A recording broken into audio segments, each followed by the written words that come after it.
Holy shit, am I great at the art of self-sabotage.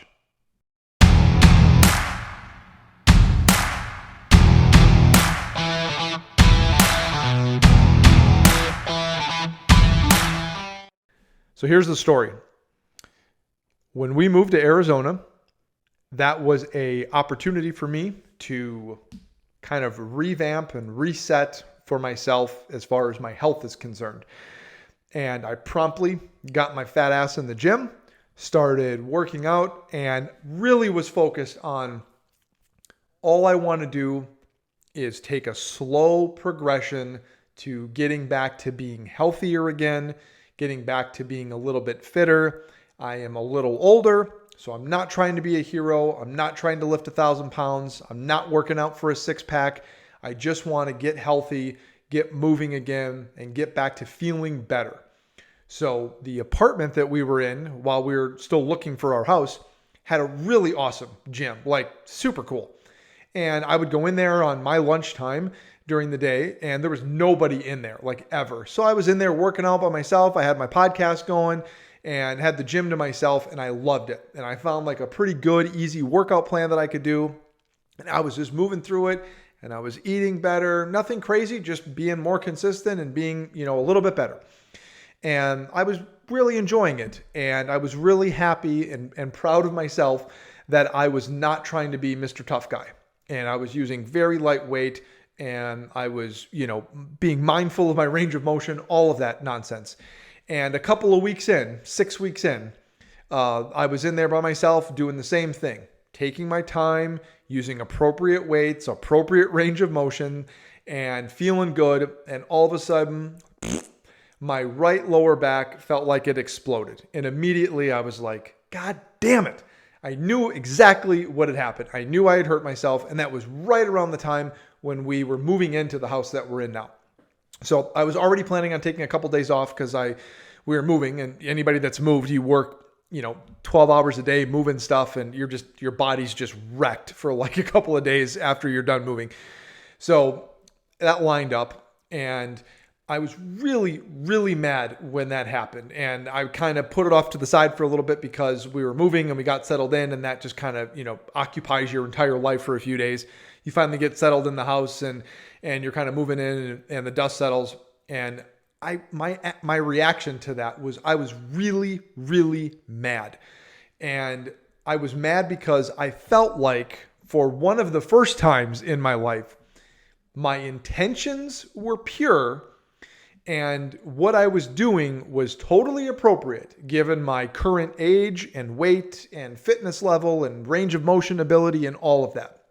I felt like I was very much so coloring within the lines, and I still got a giant middle finger with my right lower back. And I had to go to the chiropractor. I mean, it was to the point where I had a hard time walking up and down the stairs and could not sleep at night and just miserable. So there's one of two things that you can do when you're in those kind of situations. You can see it as a setback and do the best you can. There was still plenty of things that I could have done to continue on being healthier and eating better and recovering better and doing all of that. Or there's the other option, which is you can just throw up two middle fingers and say, F it, and get mad and puff your chest out and say, well, screw it. What doesn't matter anyway? I can't stay healthy and blah, blah, blah. Guess which one I did? So I really, really am great. I would say elite, like Jedi Master level at self-sabotage. And I'd like to know if anybody else has ever been in the same position.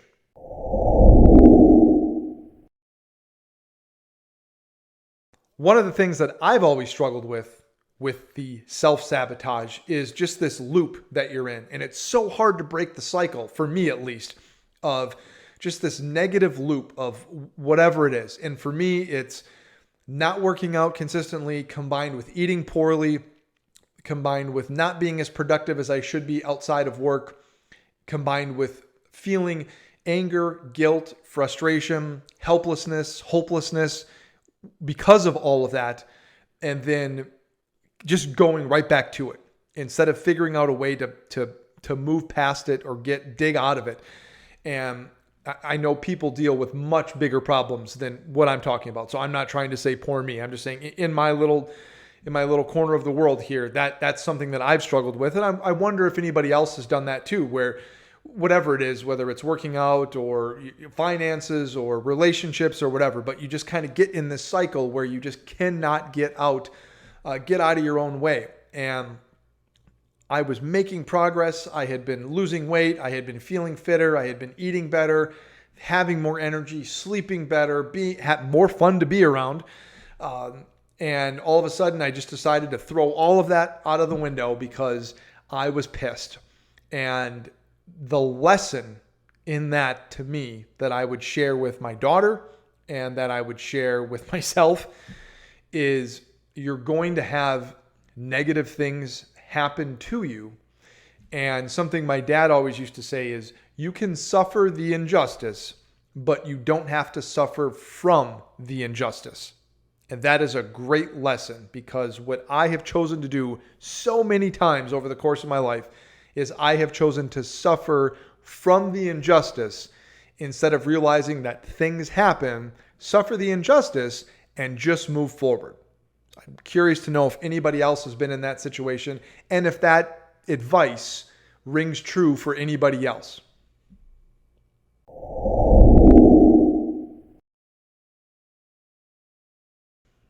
Now it's time for today's sponsor, I Wish I Had.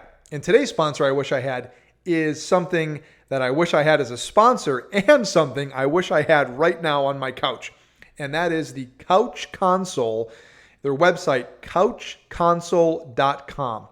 This is an unbelievable product, super innovative. Kickstarter is off the charts on this thing. A group of people have invented a caddy, a couch console that sits on your couch.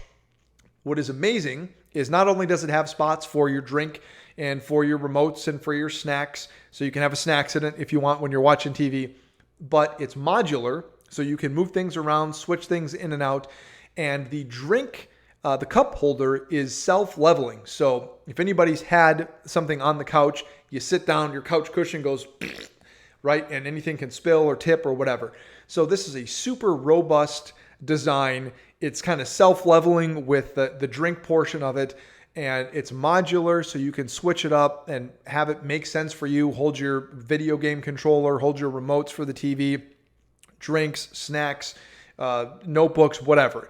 So couchconsole.com, highly recommended. Go check them out. I'm going to be asking Santa for one for Christmas this year. Today's sponsor, I Wish I Had, couchconsole.com.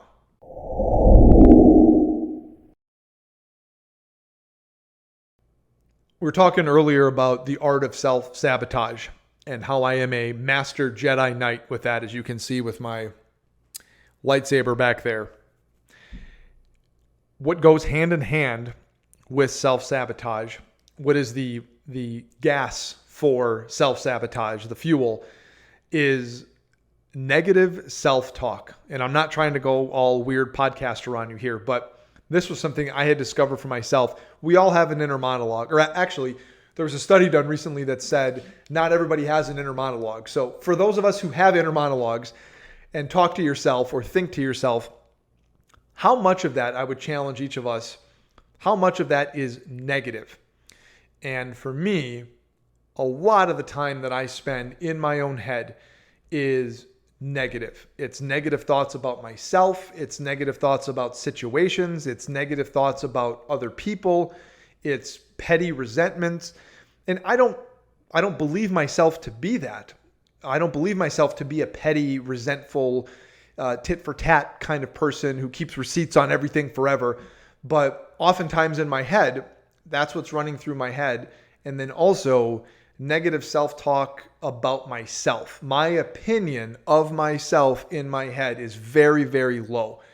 And I don't know if anybody else can relate to that, but for me, I have struggled with my weight my entire life. I've been up and down. I've been much heavier than I am now. I've been much lighter than I am now. And I've let that be too important to me for too long. And I still have this where every time that I walk in front of the mirror, I look at myself And what happens either externally or internally is I shake my head in disgust, basically. I'm just disappointed with myself. And then, why can't you get it together? Why can't you eat healthier consistently? Why can't you be more consistent with working out? Why are you still struggling with this as a grown adult who's, somewhat successful in life just by, virtue that I'm still here, still functioning?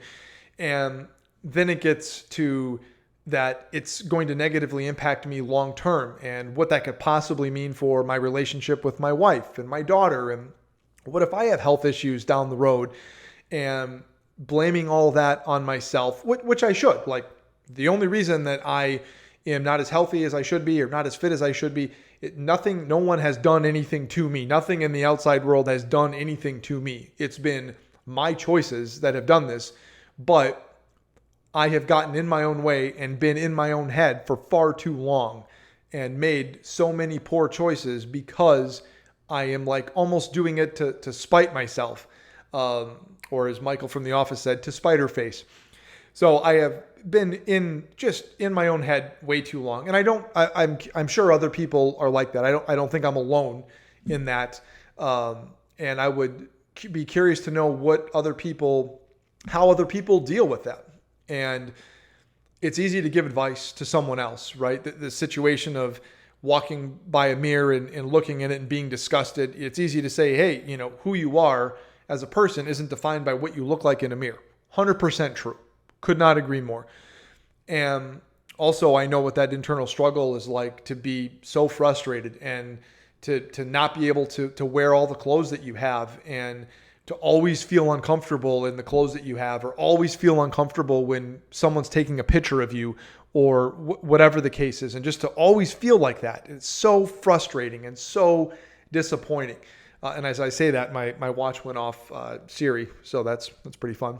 Thanks for listening, by the way. But the advice I think I would give to my daughter, the lesson from this is, it's okay to be critical of yourself. I think it's absolutely okay to be critical of yourself. That is how you develop as a person. When you can step back, objectively look at yourself, give yourself a performance review, and recognize where you're doing well, recognize where some of your deficiencies are, and then put together a plan of what you can do to try to get better at those deficiencies and try to leverage more of your strengths in life, just the same way you would approach something at work. So I don't think there's anything wrong with having a hard conversation with yourself. Short story for me, keeping with this weight theme, when I was in college, early part of college, I was in better shape. I tried out for the basketball team, and I was on the practice squad for a while. And then I kind of got out of that and hurt my back again, and got out of that, and decided to switch to beer and pizza and sub sandwiches and watching reruns of Home Improvement on TBS at 4 o'clock to 6 o'clock or something like that in the dorm room.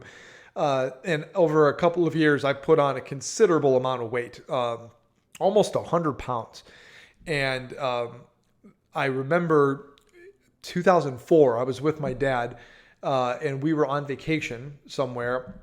And I remember I was standing in front of the mirror putting a shirt on, and like it kind of registered for the first time in a while. I'm like, I did not even recognize who that person was. And we got back from vacation, and that next day that we got back or whatever, I started eating healthier and I started working out. And that was sort of an aha moment for me.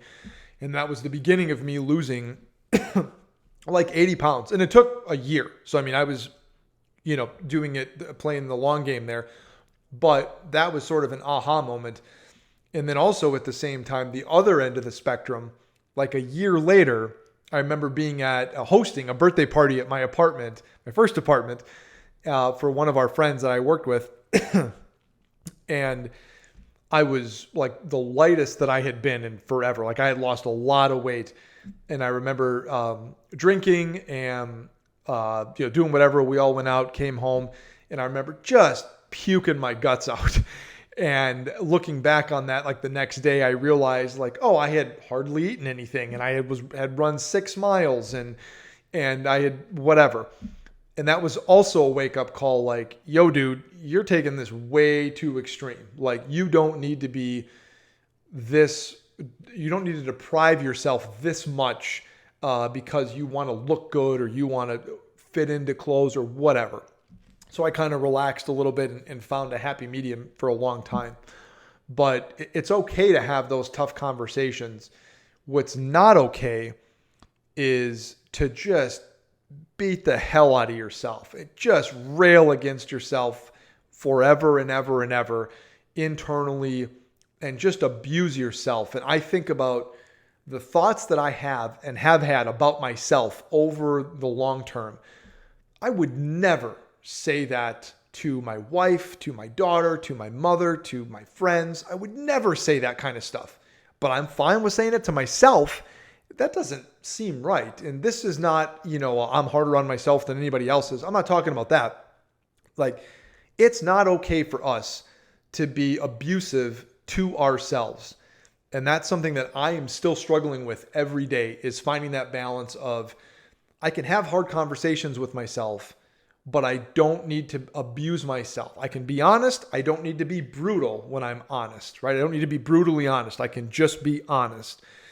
And that translates to me inwardly. That is, for me at least, is projected outward. When I'm having one of those days or weeks where I am really negative on myself internally, that projects itself outward onto my wife, to my daughter, my mother, my friends. Like, I am snippy, I'm short with people, I'm quick to get frustrated, and it's nothing that they're doing, right? It is all me. It is all me being pissed at myself because I stepped on the goddamn scale again, or I can't fit into that goddamn shirt that I was hoping to fit into, or whatever. And instead of me looking at it and looking at the choices that I made over that last week, what do? I get pissed at myself. I start negative self-talking. I say, F it. I'm going to go do whatever I want. I'm going to have a drink. I'm going to order whatever. I don't care, whatever. And the cycle just repeats itself. And then a week goes by again, and I step on the scale again, or I feel gross because I'm not sleeping well, and I feel sluggish, and it just repeats itself until somewhere I break the cycle and try to figure it out. And right now, I'm in one of those places where I broke the cycle, and I am trying to do a better job, and I am really trying every day to not negative self-talk myself to death and be proud, be aware of the positive steps that I'm making, checking off those small wins that can add up over time, because it is not something that has a finish line. For me, when I'm talking about this health journey, whatever the shit you want to call it, there's not a finish line, right? It's not like, hey, I'm going to eat healthy for a month and then I have the results I want and then I'm good. It is a change in your life. It is a change in your belief system. It is a change in the way that you operate as a person. Not just I'm going to eat healthy or I'm going to cut out carbs, but it is a fundamental change in how you live as a person. And that extends beyond just eating and extends beyond just working out. And the advice that I would give to my daughter would be, it is okay to be critical of yourself, but it is not okay to treat yourself that poorly. It is not okay to beat yourself up for an extended period of time. And to loosely tie in a faith element here, not to go too crazy on that, but if God has the ability to forgive all the time, and why would we not be able to forgive ourselves? And that's something that I struggle with and try to reconcile with on a consistent basis.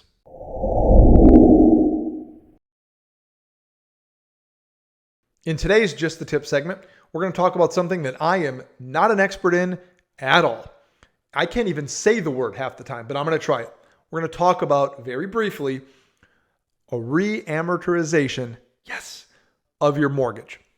Now, the reason that I'm bringing this up is my wife and I just went through this a few months ago, and a reamoratization. See, I can't even say it. To reamortize your loan, there you go, F-U, 9-syllable word, or to recast your loan or your mortgage is basically you take a lump sum, a large lump sum, and you apply it towards your principal that you have on your mortgage, and you basically reset it. The terms stay the same, so if it's a 30-year, it's still a 30-year.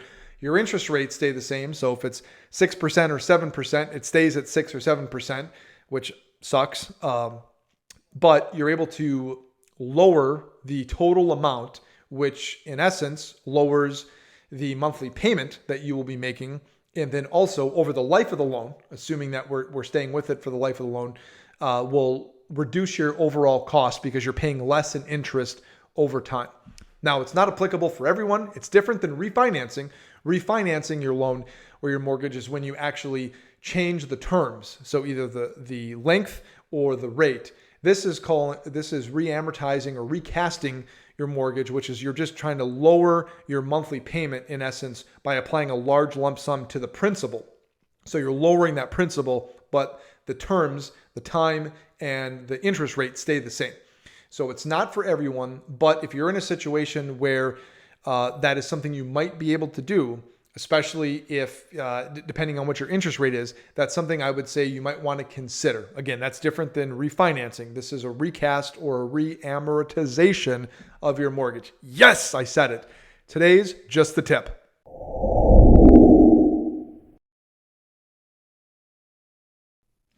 Okay, today's Whisper In is a really great Instagram account, YouTube channel, website, and podcast.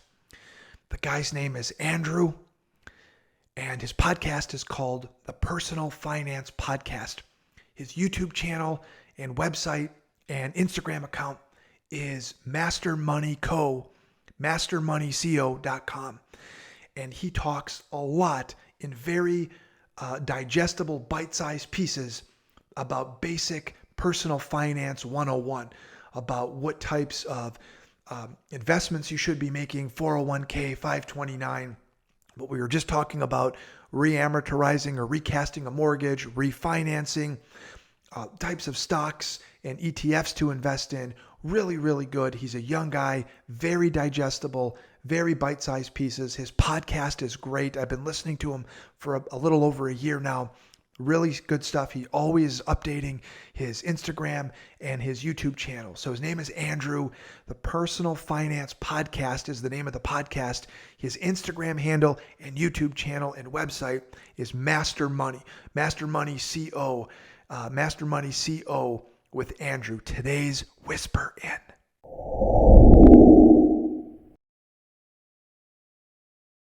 Okay, as we wrap up on another episode of the Saturday is Saturday podcast, first of all, thank you for listening and paying attention. It's great to have people listening to this, and hopefully it's resonating. And these are good conversations that we're having and listening to. And hopefully I'm one of the voices that you can argue with in your head.